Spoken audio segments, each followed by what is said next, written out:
قریب ہو گئی ہیں۔ پاکستان کی $1.5 بلین اس میں بھی شدید مسائل ہیں۔ پاکستان میں آئی ٹی سیکٹر حکومتی پالیسیز میں اصلاحات کی فریادیں کر رہا ہے۔ اس پروگرام میں ہم کئی سالوں سے ان فریادوں کو آپ تک پہنچا رہے ہیں، حکام بالا تک پہنچا رہے ہیں، شاید کہ دل میں اتر جائے ہماری بات، مگر کچھ نہیں ہو رہا۔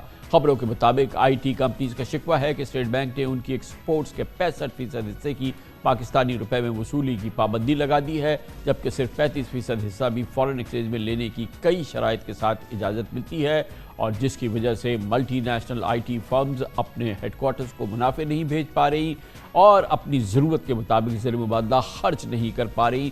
شدید مسائل ہے، اس لیے اب وہ زر مبادلہ مجبور ہیں کہ پاکستان نہ لائیں، اور یہ صورتحال پاکستان کی جو اس وقت حالت ہے، جو کہ اس وقت قحط ہے ڈالرز کا، اس میں یہ ایک بہت بڑی ضرب ہے جو کہ ہمیں لگ رہی ہے۔ اطلاعات کے مطابق multinational I T firms کے پاکستان میں پھنسے منافعوں کا حجم اب تقریباً $1 ارب ہو چکا ہے، جس کی وجہ سے آئی ٹی کے شعبے میں براہ راست بیرونی سرمایہ کاری بالکل نہیں ہو رہی۔ پاکستان کی آئی ٹی ایکسپورٹس بھی گھٹ رہی ہیں۔ سافٹ ویئر ماہرین کے مطابق پاکستان میں آئی ٹی کا شعبہ زر مبادلہ کمانے والے 5 بڑے شعبوں میں شامل ہو سکتا ہے۔ عارف حبیب لمیٹڈ کی ریسرچ کے مطابق اس مالی سال کی پہلی 6 ماہی میں آئی ٹی ایکسپورٹس $1 ارب 33 کروڑ میں رہی، جو کہ پچھلے سال کی اس مدت سے بمشکل 2% زیادہ ہیں۔ وزیر اعظم شہباز شریف اگلے 2 سال میں آئی ٹی سیکٹر ایکسپورٹ $15 ارب تک لے جانے کی خواہش رکھتے ہیں، لیکن لگتا ہے کہ ان کی پالیسیز ہی اس ہدف میں سب سے بڑی رکاوٹ ہے۔ کچھ عرصے پہلے گوگل اور پاکستان آئی ٹی ادارے پاشا کی مشترکہ رپورٹ میں بتایا گیا تھا کہ پاکستان کی آئی ٹی انڈسٹری میں سالانہ 25,000 سے زائد آئی ٹی گریجویٹ شامل ہیں۔ 2022 میں پاکستان نے تقریباً $4 ارب کی آئی ٹی ایکسپورٹس کی، لیکن اطلاعات کے مطابق شہباز حکومت کی پالیسیز کی وجہ سے آئی ٹی پروفیشنلز اور فری لانسرز اب اپنی ایکسپورٹس کی آمدن کا بڑا حصہ غیر ملکی بینکوں میں رکھنے پر مجبور ہیں۔ پاکستان میں حکومت بدل گئی، اقتدار بدل گیا، آئی ٹی کے حوالے سے پالیسیز نہیں بدلی ہیں، آئی ٹی کے معاملے میں تمام معاملات منجمد ہیں۔ آئی ٹی انڈسٹری جو کہ پاکستان کی کو ریسکیو کر سکتی اس تباہی سے، اس کے تمام معاملات منجمد ہیں۔ حالانکہ حکومت بدل گئی، وزیر اعظم بدل گئے، آئی ٹی کا منسٹر نہیں بدلا۔ امین الحق MQM سے تعلق ہے، آئی ٹی کے منسٹر جب بھی تھے اور اب بھی ہیں، اور آئی ٹی کا حال وہی ہے جو پہلے تھا، کچھ نہیں بدلا، اور پاکستان کے لیے یہ ایک انتہائی تکلیف دہ صورتحال ہے جو اس انڈسٹری نے جنم دی۔ اس پر مزید بات کرتے ہیں۔ ایک بار پھر ہم نے دعوت دی ہے پاکستان کی سافٹ ویئر انڈسٹری، پاکستان کی آئی ٹی انڈسٹری کا سب سے بہت ہی شاندار کمپنی ہے، بہت شاندار کام کیا ہے، سسٹمز پرائیویٹ لمیٹڈ۔ اس کے chief executive officer Asif Pir ہمارے ساتھ ایک بار پھر موجود ہیں۔ بہت بہت شکریہ آصف صاحب، آپ ہمارے ساتھ کئی بار سامنے آئے ہیں، اور ابھی میری آپ سے بات ہو رہی تھی اور کہ یہ ہم اس پالیسیز کے حوالے سے بات کر رہے ہیں، اور آپ نے پچھلے کئی پروگرامز کے اندر جو کہ گزشتہ حکومت کے دوران بھی ہوئے، جو اناؤنسمنٹس ہوتے تھے آپ ان کو بڑا اپریشیٹ کرتے تھے، مگر ابھی آپ نے بتایا کہ 1 انچ بھی اس کی ایکسیکیوشن نہیں ہوئی، ان پہ عمل درآمد نہیں ہوا ہے۔ انڈسٹری جس طرح سے رو رہی تھی، جو اس کی آہ و بکا تھی، آج بھی وہی ہے، وہی مسئلے ہیں، یہی صورتحال ہے۔ مگر اس کے باوجود آپ کی جیسی کمپنیز اور دوسری کمپنی ترقی کر رہی ہیں، وہ گروتھ ہے اس میں ماشاءاللہ، تو وہ ریفلیکٹ کیوں نہیں ہو رہی ہے؟ جی، سب سے پہلے کامران صاحب شکریہ بلانے کے لیے۔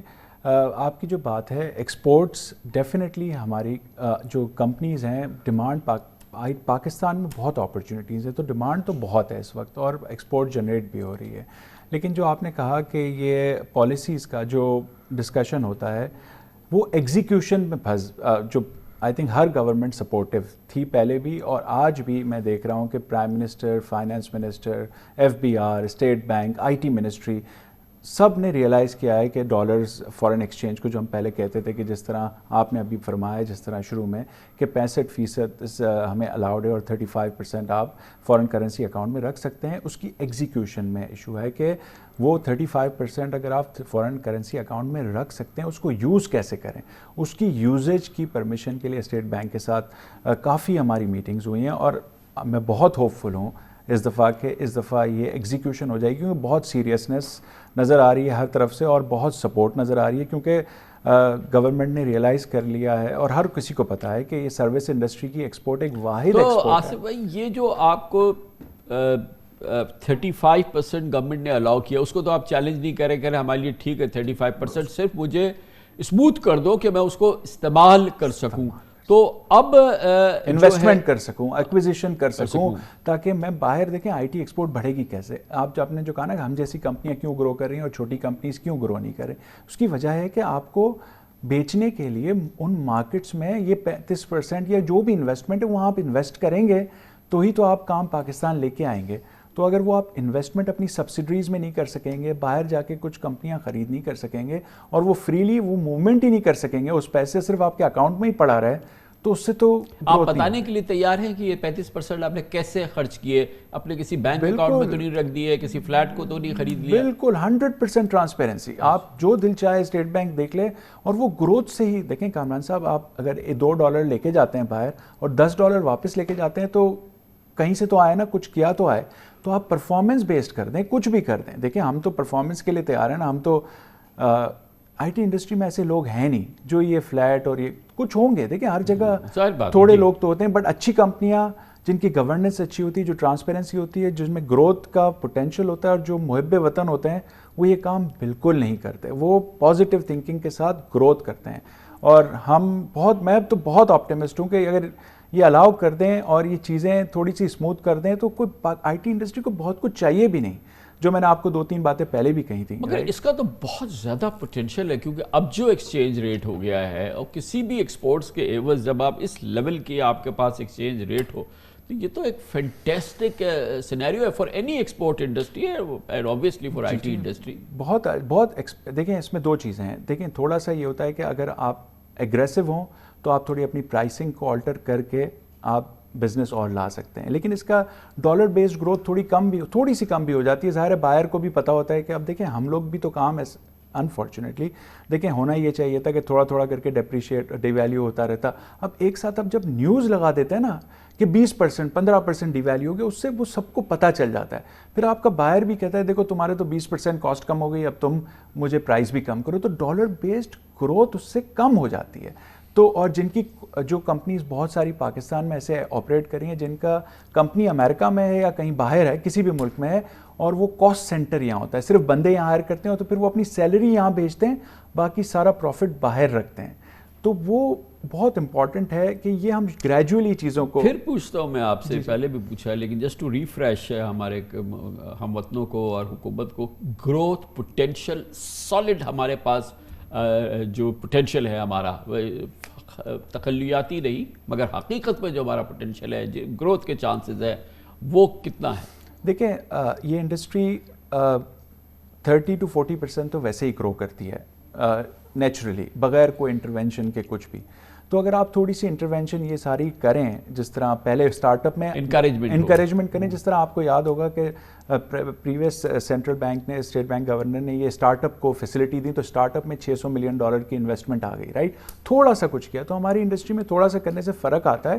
بٹ دیکھیں اب وہ $15 بلین $1 بلین کرنے کے لیے آپ کو 33,000 ایکسپیرینسڈ انجینئرز چاہیے ہوتے ہیں, 30 to 35,000, رائٹ. تو اگر ہم 13 بلین ایڈ کرنے کی بات کر رہے ہیں, تو ہمیں 4 لاکھ اچھے ایکسپیرینس گریجویٹ چاہیے. اتنا پروڈکشن آج نہیں ہے, لیکن ہو سکتا ہے ہم اگر اپنی پروڈکشن بڑھائیں. لیکن سب سے امپورٹنٹ چیز ہے کامران بھائی کہ پاکستان کا پرسونا, پاکستان کی برانڈنگ, وہ بہت امپورٹنٹ ہے. ہمارا بائر کیا دیکھتا ہے, وہ ہر روز ہیڈ لائن دیکھتا ہے کہ پاکستان از ان politics and media unfortunately both portray کہ Pakistan may be defaulting, right? We are in a dire situation. When power outage happened, everybody called me and asked کہ اگر تمہارے پاس بیک اپ فیسلٹی ہے کہ نہیں ہے, اگر یہ ہمارا کام بند تو نہیں ہو جائے گا. تو جب آپ اس طرح کی آپ کا انٹرنیٹ بند ہو جاتا ہے, تو ہمیں کیوں ہر چیز ہیڈ لائن لگتی ہے. تو یہ چیزیں ہر ایکسپورٹ کے لیے آپ کو اسٹیبلٹی چاہیے. تو ہمیں یہ ڈیسائیڈ کرنا ہے کہ political versus economic stability, are we talking about the long term اور شارٹ ٹرم. تو اگر ہم لانگ ٹرم کی بات کرتے ہیں تو پالیسیز میں کنسسٹنسی چاہیے, اسٹیبلٹی چاہیے, انوائرمنٹ اچھا چاہیے. جو سب سے بڑی چیز نقصان ہو رہا ہے جس کو کوئی ریئلائز نہیں کر رہا, وہ ہے برین ڈرین اس ملک سے. دیکھیں جب انسرٹنٹی ہوتی ہے, ڈالر فلیکچویٹ ہوتا ہے, تو کیا ہوتا ہے, اچھا قابل آدمی کے لیے تو دنیا کھلی ہوئی ہے. اور ہماری انڈسٹری میں خاص طور پہ اتنی اپرچونٹی ہے, باہر کی جو اچھا قابل آدمی ہے اس کو فوراً جاب مل جاتی ہے, تو وہ یہاں سے جا رہا ہے. کل جس کو میں کہتا تھا کہ میں بھیجنا چاہتا تھا وہ کہتے ہیں میری والدہ کا مسئلہ ہے, آج وہ کہتے ہیں سر مجھے پلیز بھیج دیں. تو اگر ساری انڈسٹری میں برین ڈرین ہو گیا اور آپ کی دوسری انڈسٹریز میں بھی, تو کام کون کرے گا؟ ایکسپورٹ کہاں سے آئے گی؟ ہم نے تو بندے پروڈیوس کرنے ہیں, سپلائی کو انکریز کرنا ہے. تو دوسری طرف ہم انسٹیبلٹی سے سپلائی کو ڈکریز کر رہے ہیں, اور سپلائی نہیں ہوگی. میں نے جس طرح آپ کو کہا 1 بلین کے لیے 30 سے 35 ہزار ایکسپیرینسڈ انجینئرس چاہیے. سروس انڈسٹریز کی بات کر رہا ہوں, وہ آپ اسٹارٹ اپس میں آ جائیں, وہ $1 بلین کی ویلیویشن ہو جائے, اس سے آپ کا ڈالر انفلو میں بھی تھوڑا سا آ جائے, لیکن آپ کی جابس کریشن تو نہیں ہوتی اس سے, رائٹ؟ تو یہ بالکل کی ایشو ہے کہ ہمیں مارکیٹنگ اپنے پاکستان کی پازیٹیو, کہ why Pakistan and why Pakistan in IT, why Pakistan in digital economy, why Pakistan in knowledge economy. بہت